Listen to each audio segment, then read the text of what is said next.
There is a mic. Shall I try the mic? Good evening, everybody. Good evening, everybody. Let me tell you a little bit about journalism in Israel. To be a journalist here is a little bit like being a kid in a candy shop because there is so much going on all the time. And when I first arrived here about 25 years ago, you had politics, you had war, you had the superpowers testing each other for influence.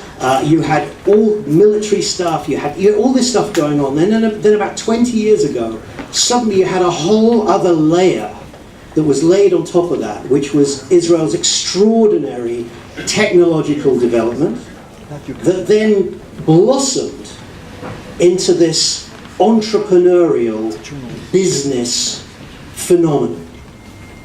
And Israel suddenly became a superpower in terms of technology and entrepreneurship.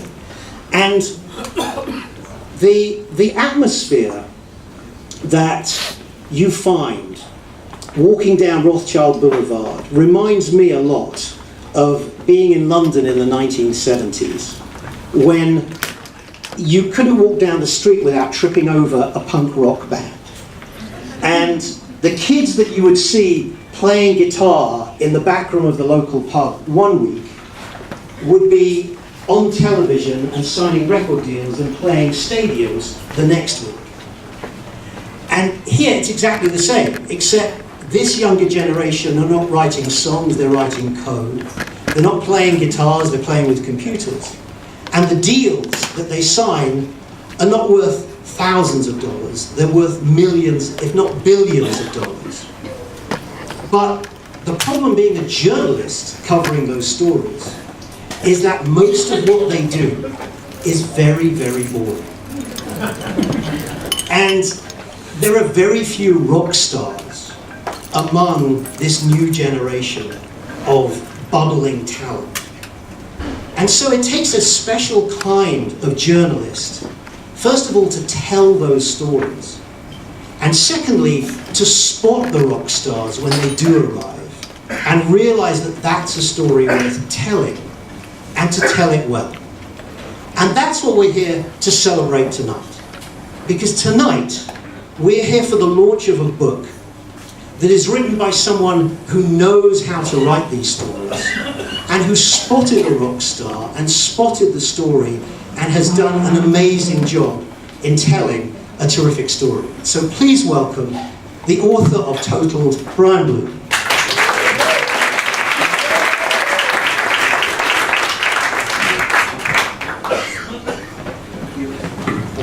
I'm going to give this to you. You're going to give this to me?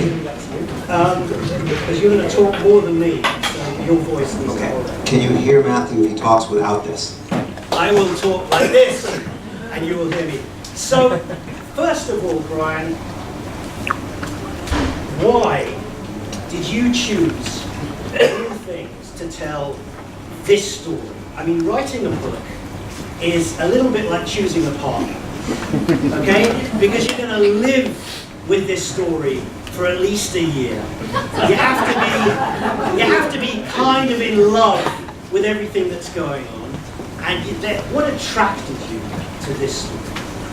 A year. I worked on the book for 3.5 years, and we owned the Better Place car, which is part of the reason I wrote the book, for 4.5 years before we finally sold it earlier this year. So the reason that I got into this particular story is really because I fell in love with a car. I fell in love with a company, but I fell in love with this car. My wife and I, Jody, and our whole family went to the Better Place Visitor Center in Herzliya, which is where they were showing the cars to the public in the summer of 2012. And we got a tour, and we saw the movie, and we took a test drive. Everyone in the family did that. And when we were done, we were like, we have to get this car. We hadn't gone in planning to get the car. We went in because it just seemed like a fun thing to do. It was a summer, we had been to the beach, we'd been to the museums. What else were we going to do? So we'll take a test drive. We fell in love. Within 2 weeks, we had signed the paperwork, and we bought the car. And this is very unlike me because, as a journalist, I do an incredible amount of research about everything. If I'm going to buy a hard drive, I will spend, 20 hours researching every possible hard drive on Amazon before I spend the $60 that it costs to buy the drive. If we're going to go on a vacation, I will spend, God knows how many hours researching every location, every hotel, every restaurant, every attraction. So, and in the case of this car, we just fell in love and bought it.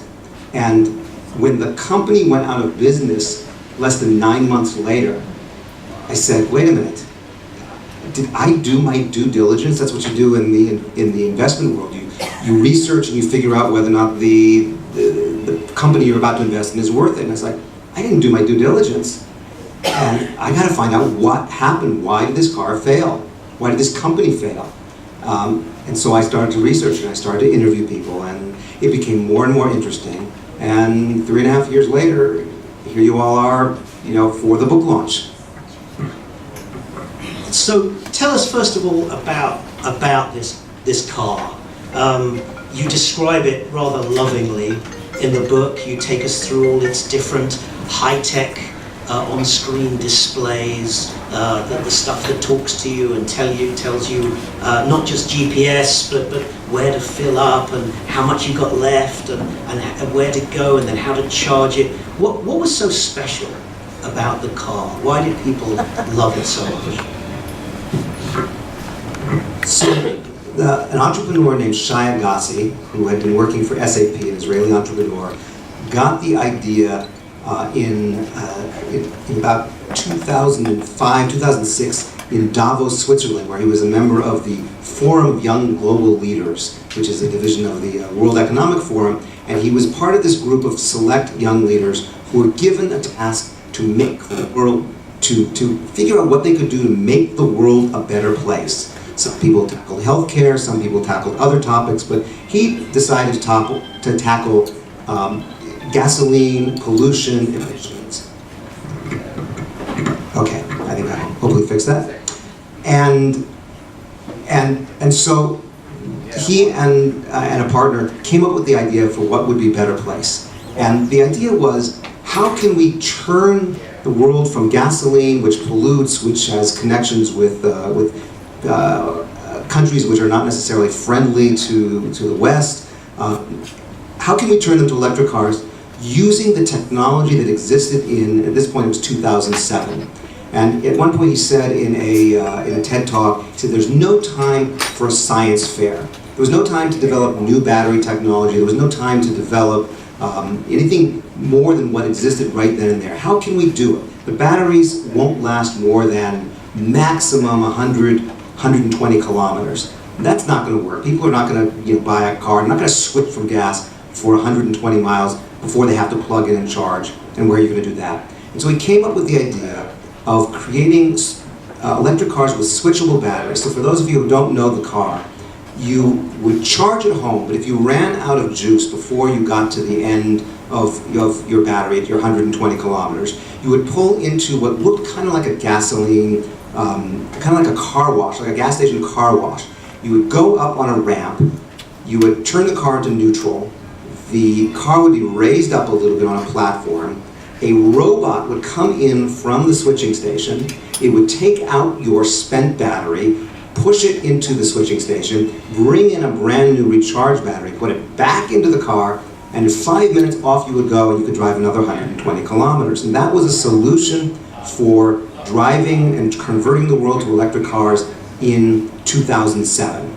And in addition to that, there was all kinds of cool technology that told you, how many kilometers you had, where the nearest switching station is, where the nearest charge plug was. There was all kinds of wonderful things that allowed you to drive anywhere in Israel. You could go from the Golan Heights to Eilat entirely on switching batteries. And Shai Agassi did that once in August of 2012. He tweeted all the way from the Golan to Eilat. We did it once. We went actually Jody did it, went to the Hula Valley. I think it took her 3 or 4 switches to get there, each switch taking 5 minutes. You have to pull in. But she was happy to do that because she was helping make the world a better place. That's what the car did.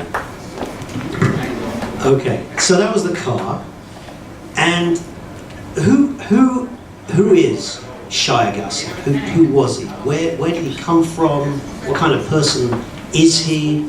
And in what way did the company that he founded reflect him and his personality? As I said, Shai Agassi was an entrepreneur who had most previously worked at SAP. Before that, SAP is one of the largest enterprise software companies in the world. They're based in Germany. They had offices in Palo Alto, and he worked in their office in Palo Alto. Before that, he had programmed computers. He built other companies. He sold one of them to SAP. Before that, he raised more money, sold that one. So he was a very successful, very well-connected entrepreneur. He was brilliant. The best way to describe him, I shouldn't say in the past tense because he's still alive and kicking, but the best way to describe him in his Better Place days was like the Israeli version of Steve Jobs. He could talk anyone into believing whatever he wanted you to believe. Just like Steve Jobs had what everyone was called a kind of a reality distortion field where he would believe something and no one else would believe it, and then he would eventually convince you that it was true, and then he would eventually get that product built. And that's why you have the Macintosh and the iPhone and the iPad and everything else. And Shai was like that. He could make things happen that didn't exist before. And to its credit, and I know Better Place doesn't exist today, and we'll get to that, that's why you're here, that's why the book is called The $1 Billion Crash of the Car That Took on Big Auto, Big Oil in the World. But, when he built it, he built something that did not exist before, a car that could switch batteries, that could go anywhere, and it was an amazing accomplishment, and he was a true visionary. So that's the car, that's the man. What was the company? What was Better Place? And why was there so much hype about it? After all they did was they sold you an electric car. Big deal. So they're like any other car distributor. What's the big deal about Better Place and the company? So you have to remember the time, in 2007, 2008, when the company was just getting started, there was this other little company called Tesla. And Tesla was smaller than Better Place, had raised less money, in fact had run out of money so dramatically that Elon Musk, its founder and CEO, had pumped in much of the money he'd earned from PayPal, which was where he earned his fortune, into Tesla. Eventually the company had to be bailed out from the United States. They raised, got a big bailout from the US government, which they paid back. But at that point, this other company, Better Place, was on its way to raising almost $1 billion. They raised $850 million in total. And they were on the cover of every magazine. Shai Agassi was named to Time Magazine's most influential people of the year in, I think it was 2009. He gave a TED Talk that was viewed by 1 million people. The company was just on fire, and there was nothing else like it. No one else was even close at that point. Now, of course, things have switched, and now Tesla is on top of the world, and Better Place is not. But at that point, it was the darling of the high-tech world and the electric vehicle world. What was Better Place? Was it just a car distribution company? Did they just bring cars in and sell them to you, or did they do something else as well? So Better Place did not make cars. And a lot of people sometimes think that there's a car called the Better Place car, but they didn't. Better Place was an electric infrastructure company. Their idea was to provide the infrastructure for any electric car that had a switchable battery. So they were operational in Israel, they were operational in Denmark, in the Netherlands, they had outlets in China, Japan, Hawaii, Austria, Canada. They were all over the world.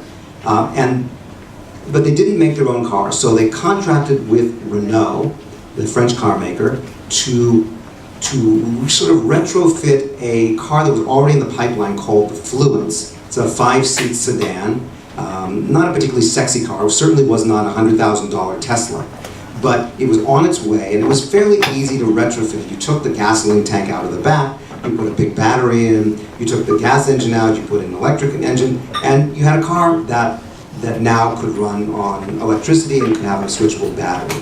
And Better Place wanted to have cars from many manufacturers, from eventually from General Motors and BMW and Volkswagen, from all over the world.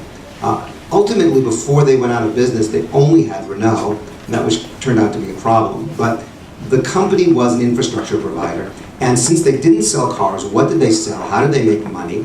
They sold electricity. They sold kilometers or miles in the same kind of way that a cell phone company sells minutes. So you would get your car, get a subscription, and you would pay, in our case, 600 shekels a month, so around $150, $200 a month, and that would give you up to, I think, 1,000 kilometers a month, and you could switch batteries as much as you wanted as long as you stayed within 1,000 kilometers, and then after that you would pay between 55 and 65 agarot per kilometer.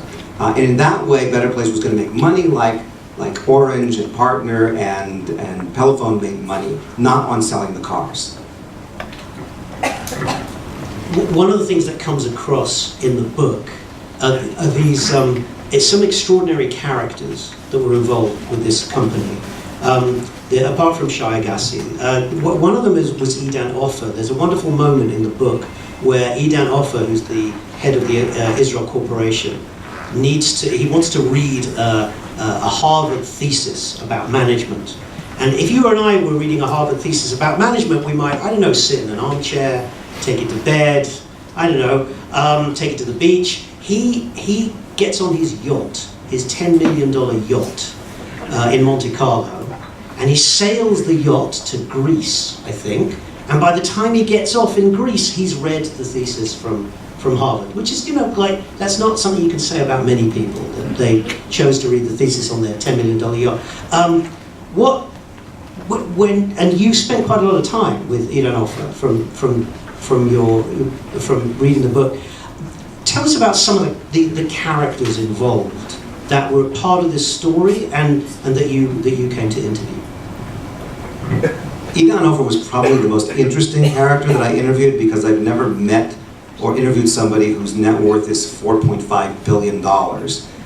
And we met in his penthouse at One Rothschild, which is at the end of Rothschild Boulevard in Tel Aviv, one of these overlooking the Mediterranean. He has his own private butler. While we were there being interviewed, while I was interviewing him, the doorbell rings, and in walks, and this is a few years ago, in walks Ehud Olmert. Shakes my hand, wants to get to know me, which is when I realized why he actually was elected prime minister. He's very charismatic, But so this is the kind of person that Idan Offer, hangs around with. He's very, very wealthy. He's very, very savvy.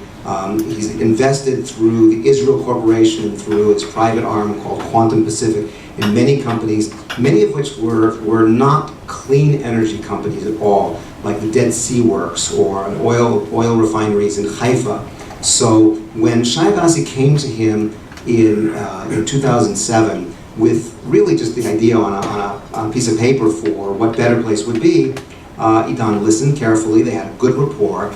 They went down the elevator, and you all know what an elevator pitch is. That's when you're in an elevator with a very successful person, an investor who you have 15 seconds before the doors open again to pitch them on your idea.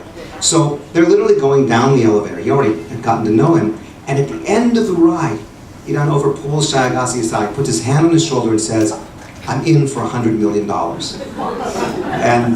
And he was. That was the first investment in the company. From there, Idan became the chairman of the board. They raised more money from Morgan Stanley and from the Maniv Group and from HSBC. Very, very big investors. But Idan was always the main sort of voice and really the opposition to Shai. So a lot of the book plays out as kind of a war of wits between the very powerful chairman of the board and the very powerful and charismatic CEO. And they didn't always agree on everything. So what you were alluding to with the yacht story is Idan had this very expensive yacht, and near the end, or the middle of 2012, at the end of the time that Shai Agassi was the CEO, they had been fighting, and there were conflicts, and there were all kinds of questions about how much money the company was spending, and whether or not Shai Agassi at this point was the right person for the job.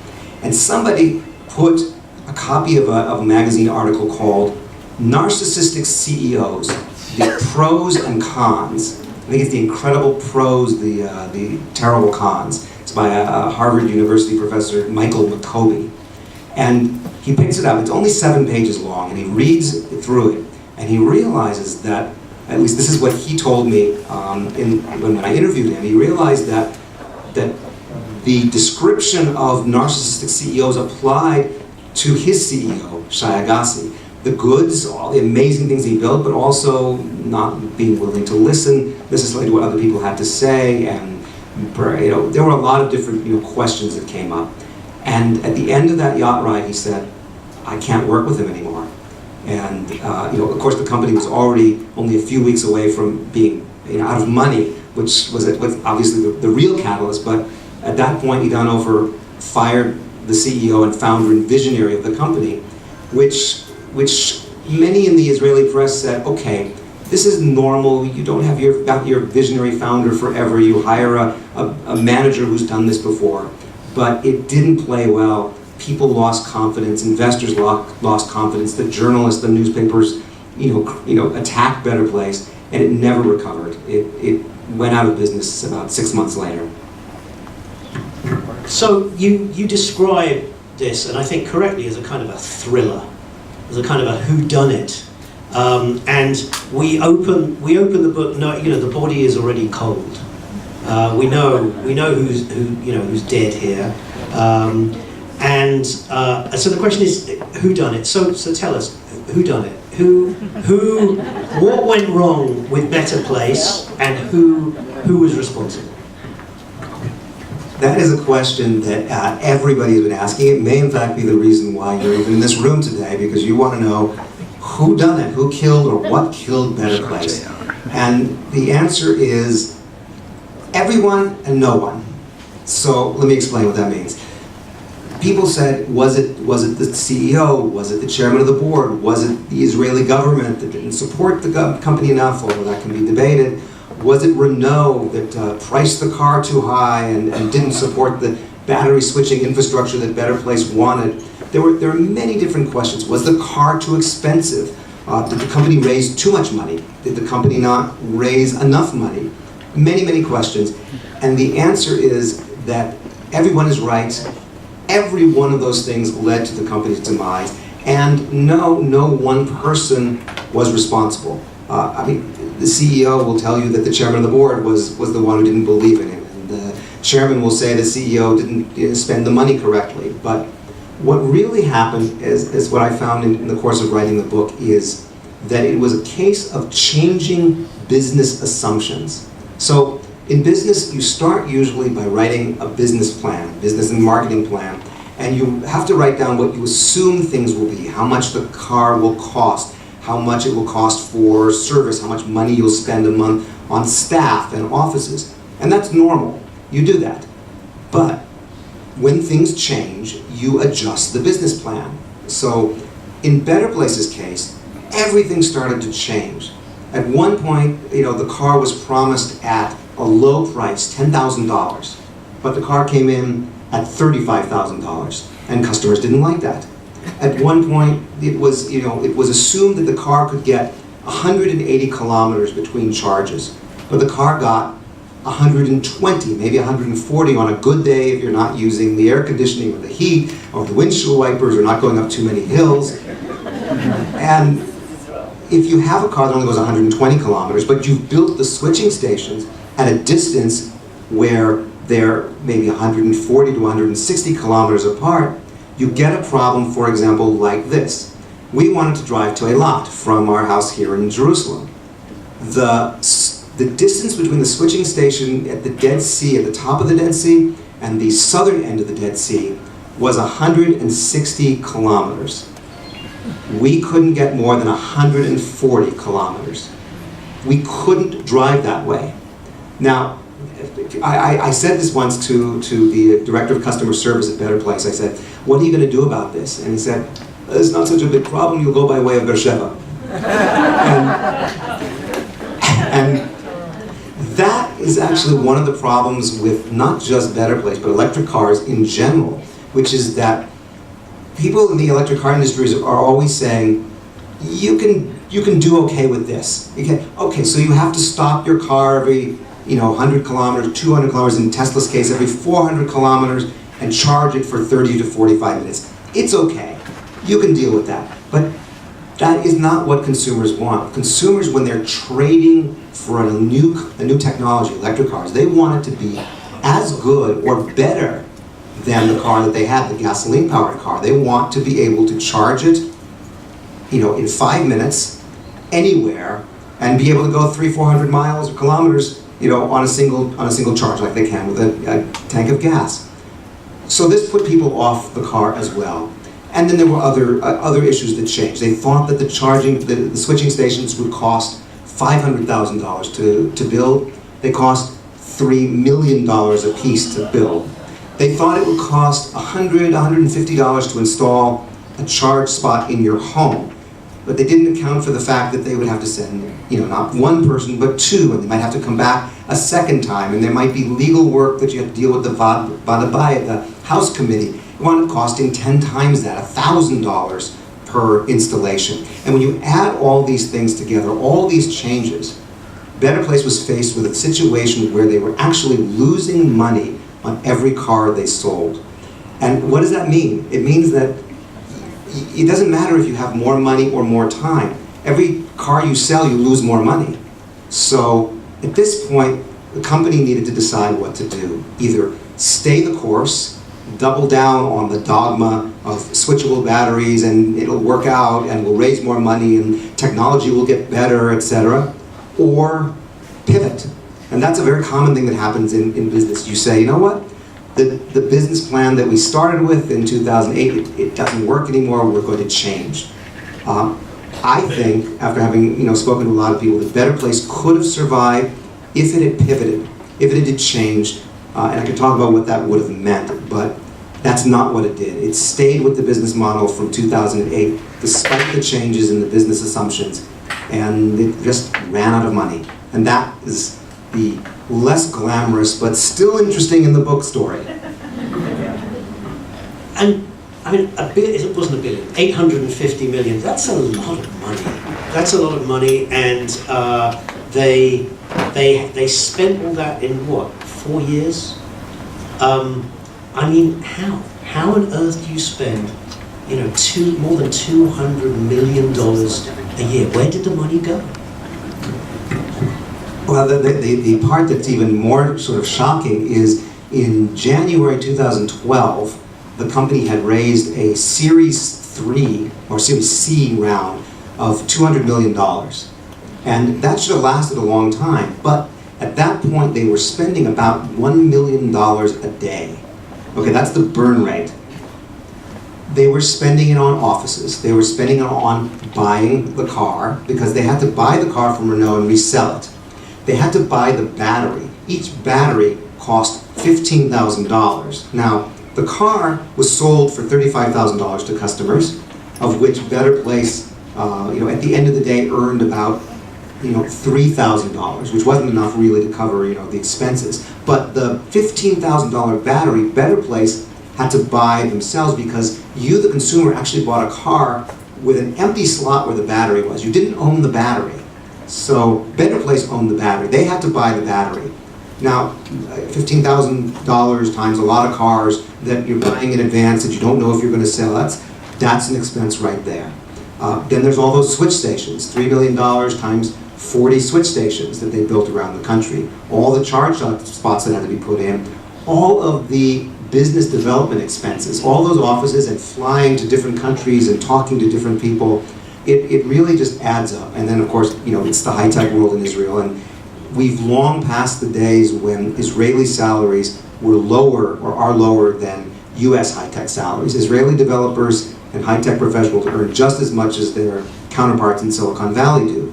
And Better Place had over 1,000 people on staff, or on staff and contractors making high wages. Put it all together, and there you go. $200 million in 200 days, and they're out of money. One of the early champions of Better Place was Shimon Peres when he was president, and he took Shai Agassi to Davos, and he introduced him to people there, and he turned him into this kind of poster boy for Israeli high tech. And then the Israeli government was supposed to step in with tax breaks and help this company. But at the end of the day, as you say, the car sold for $35,000. Even today, even though the tax on an electric car in Israel today is 10%, and the tax on a normal car is 80%, electric cars are still more expensive than normal cars. Now, is that because the Israeli government didn't give the tax breaks? Is it because they gave the tax breaks but they went to Better Place, not to the consumer? Or is it just because electric cars are just too damn expensive to build? So the problem here was a combination of what the price that Renault, the manufacturer, charged to Better Place and what the market could bear, or what the market expectation was from Renault. So let me explain. The Better Place expected that Renault would sell them the car, the wholesale price, I guess, for the car from Renault to Better Place for somewhere in the range of 70,000 shekels. And Renault looked at the situation and said, okay, how are we going to price the car? And the way that car manufacturers price cars is they look at what their investment is, how many cars they're expected to sell, what the general prices are in the market, and then they come up with a number. And Renault said, okay, we've invested X amount. Better Place has made a commitment to buy 100,000 cars, which they didn't ever get to. They sold about 900 cars in total, but that was the commitment that they made at the beginning. And Renault calculated a price that was much more than 70,000. It was, as I said, when you add in the VAT that the Israeli government adds to the price, you really came to somewhere in the range of about 120,000 shekels. So Better Place didn't actually have a choice about what they were going to sell the car for. They were already losing money just because of the subscriptions and the costs of running the company. So they were kind of stuck with this high price that came from Renault. Now, why did Renault charge that much? It was partly because they looked at the market and said, this is how many we're going to sell, and this is what we spent. But it was also that they had this other car, the Renault Fluence. Okay, Better Place sold the Renault Fluence ZE for 0 emissions, but Renault also sold the Renault Fluence, which was a gasoline-powered car, and they looked nearly identical. They're almost the same, except for a little bit of a change in the lighting, and there was a power outlet in the front of the Better Place car, and there was a gasoline, place, for the nozzle in the back of the gasoline-powered car. And Renault, I think, perhaps rightly, wrongly, said, we don't want to cannibalize the sales of our gasoline-powered car that we're introducing at virtually the same time. If we price the Better Place car at 30% less, no one will buy our gasoline-powered car. And the Renault distributor in Israel didn't want that. So they took that into account as well. And put it all together, it didn't matter that Better Place had a massive 70% tax break that the Israeli government had given them. It just wasn't enough. The price from Renault was too high. So we're going to take some questions in a minute. So if you want to think about what you might want to ask Brian. Stepping back from this disaster, it was a disaster, right? What lessons can we actually take from this, or is it just a tragedy and we should just forget it and move on? There was an article that was written in Forbes that called Better Place a Greek tragedy, and it didn't go over well with the former management of Better Place calling it a Greek tragedy. But in the world of high tech, the first ones out are usually not the ones who succeed long term. Apple came out with the iPhone first, but then Android came out. Now Apple's coming back, with something to compete with Android. Now there's other ones from China. So the first one out the gate will not necessarily be the one that sells the most or be the most successful, but you need those steps along the way. You can't get to the better place, so to speak, the nice outcome, without some failures along the way. And in fact, the high-tech world is built around the expectation that companies will fail. Venture capitalists go into the business knowing that 80-90% of the companies they invest in will fail. But The remaining 10% will have some large exit, whether it's an IPO, they go public on the stock market, or they're bought, that will keep the venture capitalists and all the other companies going. So, in fact, the investors in Better Place are not, they're not in a bad place right now. In fact, one of the first investors just raised $40 million for a new fund focused on autonomous driving. So he's doing okay. He didn't, love the fact that he lost many millions of dollars, but that's the way it is in the high-tech world. So one lesson that I think it's very important to learn is not to read into the Better Place story as any kind of a negative or a failure of the startup nation or of high-tech in general. Yes, it was big, and that's why we're sitting here, and that's why it seems like such a horrible tragedy, because it was a nearly $1 billion or $850 million of money that was lost, and today, there's nothing much to show for it. But that happens all the time, and it's a lesson to internalize that we should keep in mind. The second thing, is that I alluded to it before, which is that we have to keep in mind what the customer wants. Better Place was kind of what I would describe as a countrywide beta test, or a countrywide case study of what electric car consumers will accept from their cars. So, we know now that consumers don't want switchable batteries. They don't want them. They didn't go for them, and nobody else is doing them. Everybody else is doing, fast charge, even though it's, it's not, as quick as a 5-minute, switching battery. But we learned that as well, and that was important to learn as well. We also learned, or at least this is the conclusion that I came to, which is that electric cars, including Tesla and the new models from General Motors and BMW and everyone else, will not really take off until the battery technology improves so that you can drive either 1,000 kilometers or 1,000 miles on a charge, or you can charge up that 1,000-kilometer battery in 5 minutes. The Tesla, as I said several times, can take 30 to 40 minutes, and it certainly only goes 300 to 400 miles on a good day. We need better technology. It's coming. The good news is there are companies around the world, including one in Israel, which is called StoreDot, just raised $60 million from Daimler to work on its battery charging technology that can charge up a full electric car battery in 5 minutes. When we get that, and if all of the electric car companies can agree to standardize on these kind of batteries, which is a big question, then you're going to see the electric car future really happening. And that's something we also learned from the Better Place experience. Is that ethical? Is that ethical? Usually, if you've got a high-tech widget on beta testing, it's some app on your phone, right? And it either gets you an elephant, or it doesn't get you an elephant, or it switches on your Hanukkah lights, or it doesn't switch on your Hanukkah lights. And if it fails, right, it doesn't matter. But buying a car for most people is the second biggest, well, probably the third biggest, right? You've got buying a house, you've got, getting married, and then you've got a car, right? And so it's like the third biggest expense. No, there's children. Anyway, whatever. So it's big. It's a big expense. And I would feel cheated. I would feel defrauded if I was asked to buy a house that then fell down. And then the house builder or designer or whatever came along and said, well, I was just trying it out. Okay? Is it ethical to beta test on such a huge scale with such huge amounts of money involved?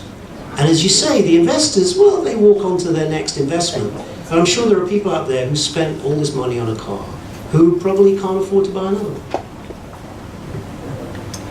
We felt that way about the car as owners of a Better Place car when the company, went out of business and we couldn't drive the car to Eilat or the Golan Heights or the Hula Valley again. Yeah, we felt pretty frustrated, which is why about 250 of us sued Renault. We couldn't sue Better Place because Better Place didn't exist. And eventually, earlier this year, Renault actually offered us a settlement, which is why we no longer have our electric car, and we have a gasoline-powered car, which was very, very painful for us to switch to. So yeah, it definitely was painful for us. But it wasn't unethical, because to be unethical, you would have had to be aware that it was going to fall apart from the beginning, that you were beta testing it and it never could succeed. And that wasn't what Better Place management believed. They believed that it was going to transform the world, that everybody was going to switch to switchable battery cars. And they did it in completely good faith. I think near the end there were questions about how much were they sharing about the company's financial predicament, and that you could have questions about. But the ethics of it, I think, are okay. They weren't trying to defraud anyone. We look back at it in retrospect, in hindsight, and we think, how could they have spent so much money? But when you're in the middle of it, it seems quite normal. Kind of like when you're throwing a wedding for your kids and the prices keep going up, and they want the nice hors d'oeuvres and the fancier hall, and the price keeps going up, but you're in the middle of it, so you say, okay, we're not doing anything unethical here. And I'm looking at my kids and my machatena and everyone in the room.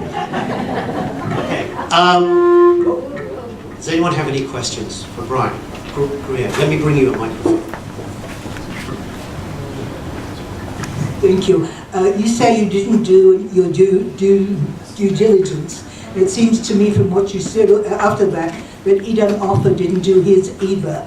And would you perhaps suspect that he wanted to get into another tax bracket?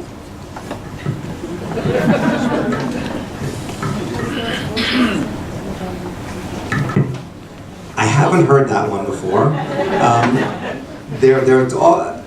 There was a movie made, a television documentary made a number of years ago called The Shakshuka Effect, and it was a damning documentary against Idan Ofer and the Ofer brothers and his holdings, and so it was not flattering. And so there are a lot of people who don't love him as a character. That said, I never heard that he was trying to get into a higher tax bracket or do anything fishy. I think a lower tax bracket, right? I think what he was really trying to do was get past some of the negative press that he had, partly from the movie, partly from his holdings in oil and the Dead Sea Works, which gave him a really bad name. And by getting into clean energy, electric cars, it looked really good. It was good PR. And by the way, he wasn't the only one to do it. In Denmark, one of the investors who helped Better Place establish its network of switching stations and car sales in Denmark was a company with the unfortunate in English name of DONG, stands for Danish Oil and Energy and Gas, and they were also accused of being in all kinds of dirty energy, and they wanted to what something called greenwash their name. In fact, they wound up losing staff, and having people fired because they were accused of greenwashing through something else entirely, but Better Place contributed to that. So if anything, I think that his motivation for not doing his due diligence was he was just so excited about the possibility of improving his reputation.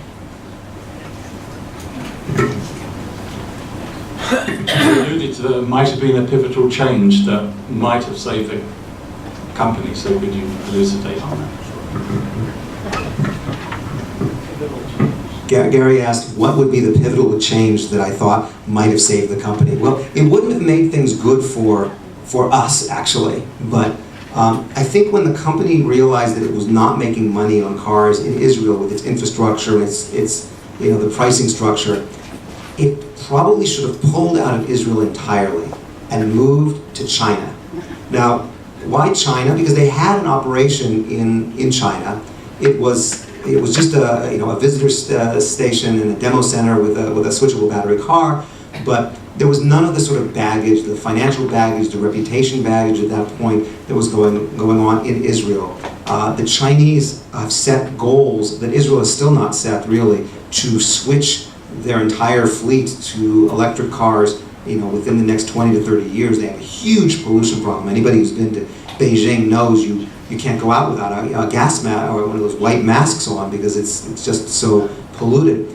And I think that it would have been radical. It would have left us with a car that we couldn't charge. It would have been embarrassing because you would have had these 40 stations all around the country that would have been the way they are today. but the company could have potentially continued. It could have raised more money, and it would have not ended as this sad Greek tragedy, but as the plucky company that pivoted to China.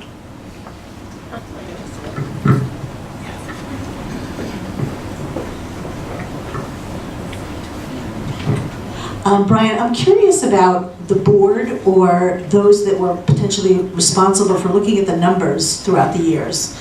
Maybe in the beginning they weren't as attentive, but as the burn rate was really increasing, nobody was aware what was going on, nobody was checking, there was no like board meetings where they would review financials.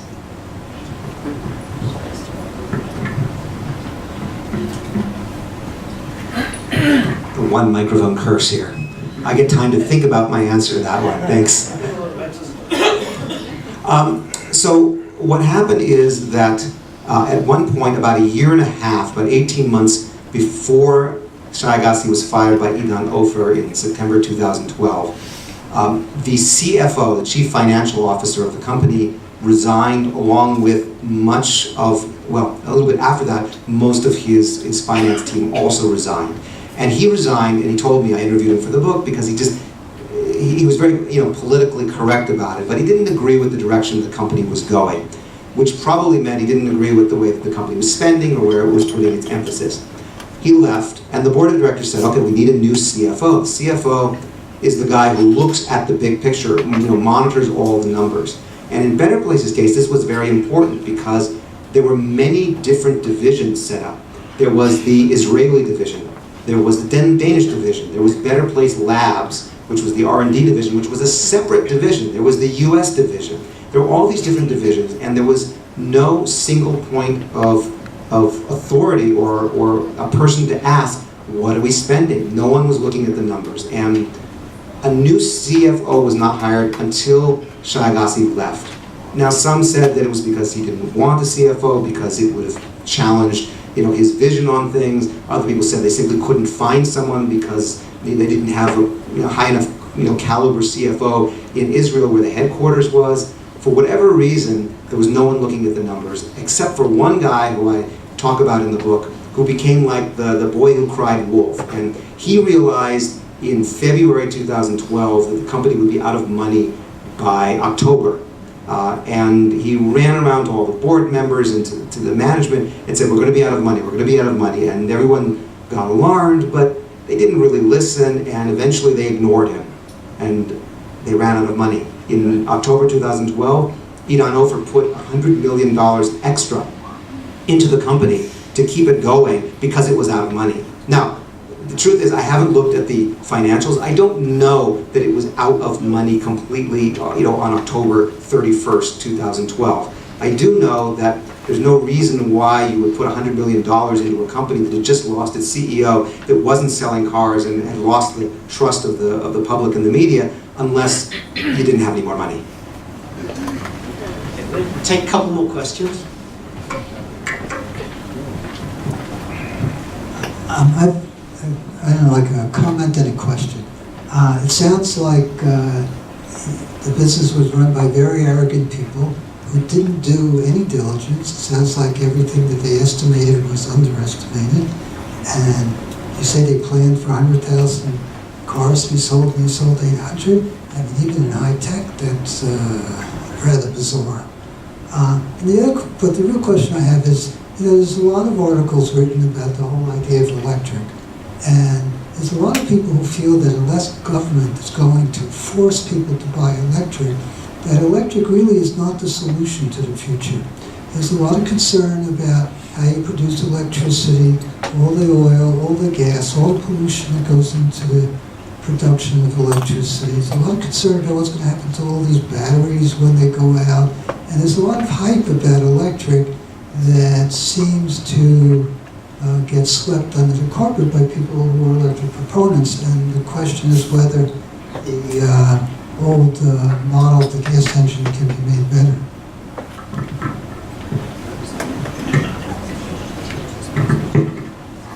I actually would refer you to a podcast that you can get on the internet called Science Versus, where they look at the question of, could you actually turn, and they looked at just the United States, turn the entire United States into using just electric power, not just cars, but planes and factories and manufacturing? And their answer is yes and no.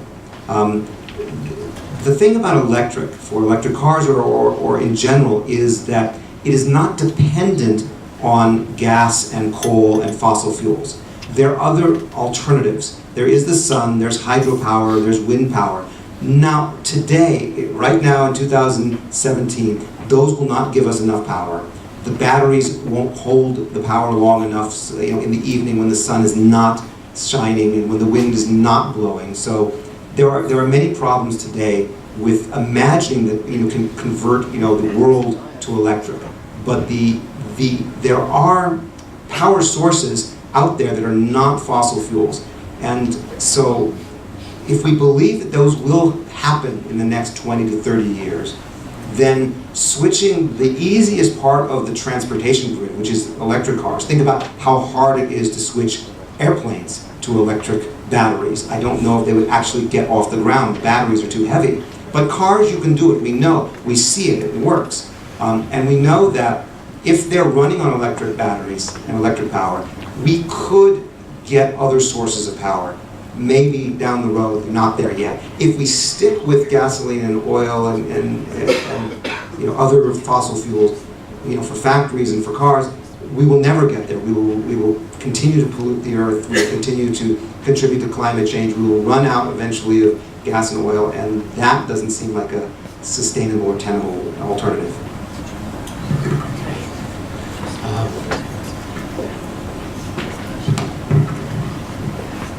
What happened to the cars and the charging stations? Where are they now?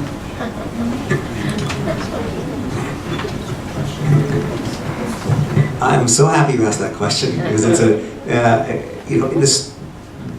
after the lawsuit of the 250 of us was settled, I'd say maybe half, maybe 3/4 of us sold our cars back to Renault. We got about half of what we paid for it, which is not actually bad for a 4-year-old car. It's not, as good as it could have been, but it's not terrible. Many people who own the car were not part of the lawsuit. People who were not part of the lawsuit were invited to get the settlement from Renault too, but many kept their cars. Because they said, what, this is a great city car. I know that I can't get from Jerusalem to the airport anymore. I can't get to Modi'in anymore. But I can drive it to the supermarket and I can drive it to the central bus station to pick up my kids. I'm going to keep it for that. The battery will degrade over time, but it's a great city car. People are keeping the car, so you'll still find them on the road.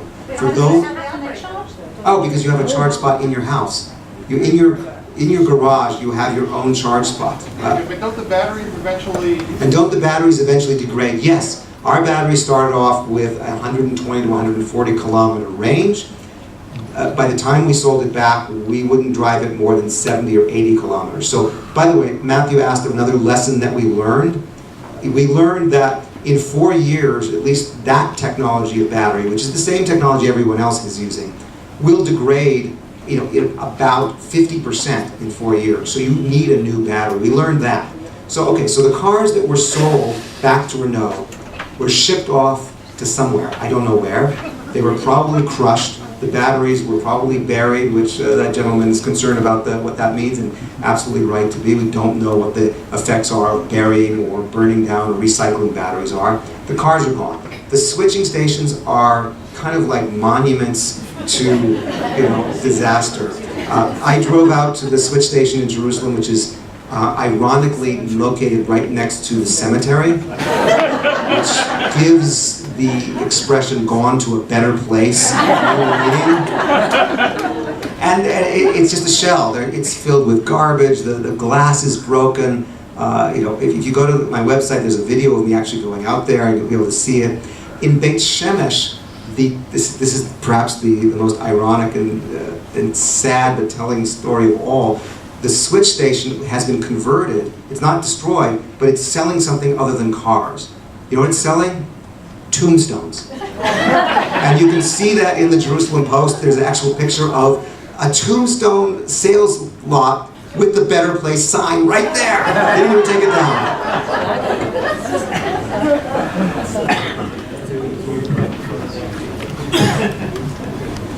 What happened to Shai Agassi? Very.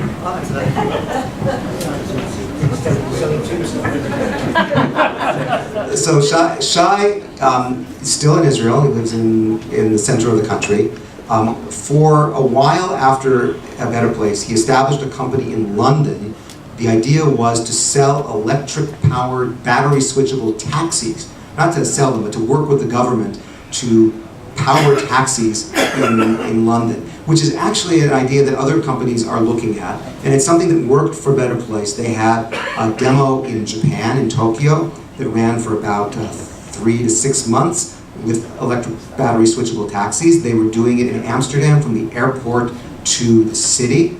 And it was a really good idea, and I don't know why it didn't succeed. He had the company, in stealth mode for about a year. There, people I talked to confirmed that was what he was doing, but there was never anything written about it. The website was just a placeholder. But for whatever reason, it didn't work. And since then, he's been quiet. He speaks every once in a while at a conference about innovation, about the future of sustainable transportation. But to the best of my knowledge, he's not working on any companies anymore. Let's take one more.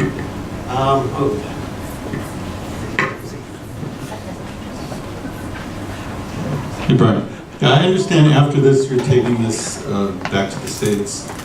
So maybe you can give us a lowdown, as long as you're here in Israel. Why was Israel the right place to do this? Or what are all the things that went wrong at Better Place because they were in Israel that might have worked different in Hawaii or Amsterdam or somewhere else?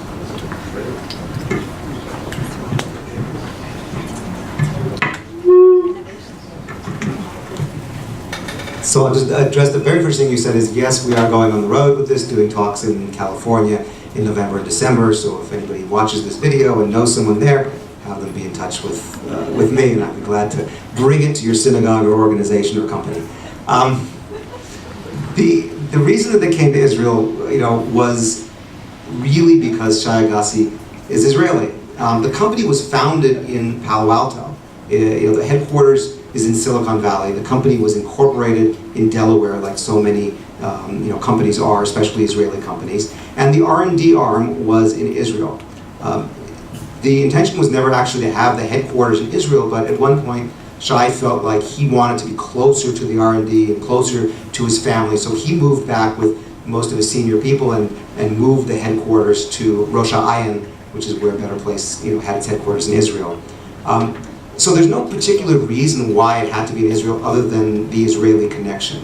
That said, because Better Place only signed up Renault, the French car manufacturer, which doesn't sell in the United States, it never could crack the United States. Even if Hawaii wanted to, they had an operation in Hawaii, they had charge spots, not switching stations, but charge spots, but they worked with the Chevy Volt, which is not a switchable battery car because Renault isn't there. It didn't really fly in France because the French don't drive 5-seat sedans. They like bigger cars or smaller cars. It wasn't that popular a car in France itself. It wasn't going to fly in Germany because the Germans don't like to buy French cars. It didn't fly in Australia because Renault didn't make a car that had the steering wheel on the other side. So, at the end of the day, there were a lot of reasons why it moved to Israel, got stuck in Israel, but didn't need to be in Israel. That said, I want to say one more thing that we learned, one more lesson. This is more a lesson about Israelis than it is about high-tech in general or Better Place. And that is, we have a reputation in Israel of being the startup nation, which makes it seem like we are all risk takers and early adopters. That's what it seems like when you look at Israel. But we're not.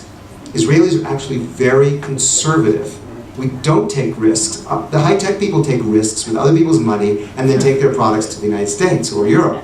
But in Israel, we're slow. Look at the bureaucracy that we have. Look at the fact that we still have to send faxes to some of the government offices. What's a fax? And we don't adopt technologies that fast. So if there was a thought that Better Place would succeed in Israel because it's a country of startup nation early adopters, that was proved wrong as well. So in a minute, you're going to come over here and sign books for people who want them. I'm going to ask you when we finish to let Brian get to that table. Otherwise, we're going to be here all night. So please don't stop and say hello. He'll say hello to you when you buy the book. So just one last question. What's next? You spent 4 years on this, okay? So now you can divorce yourself a little bit for the book. You can move on to your next love. The good news is that there was no divorce in the course of these 4 years. Jodi's sitting there, and she's been incredibly supportive over this time, and it's really exciting to be here with the whole family sitting on tonight. Next for me, I discovered, I've been writing, 1,000-word articles for all kinds of different newspapers for a long time, for the Jerusalem Post and Haaretz and Israel 21C and papers in the United States. And I wanted to try and write a long-form, essentially journalistic, researched piece, which I did. And based on the response of people who were here and people who bought the book and what I've heard, it seems to be going well. And I want to do more. So what's next for me is looking for my next book about a company or an entrepreneur, and maybe one that didn't fail this time.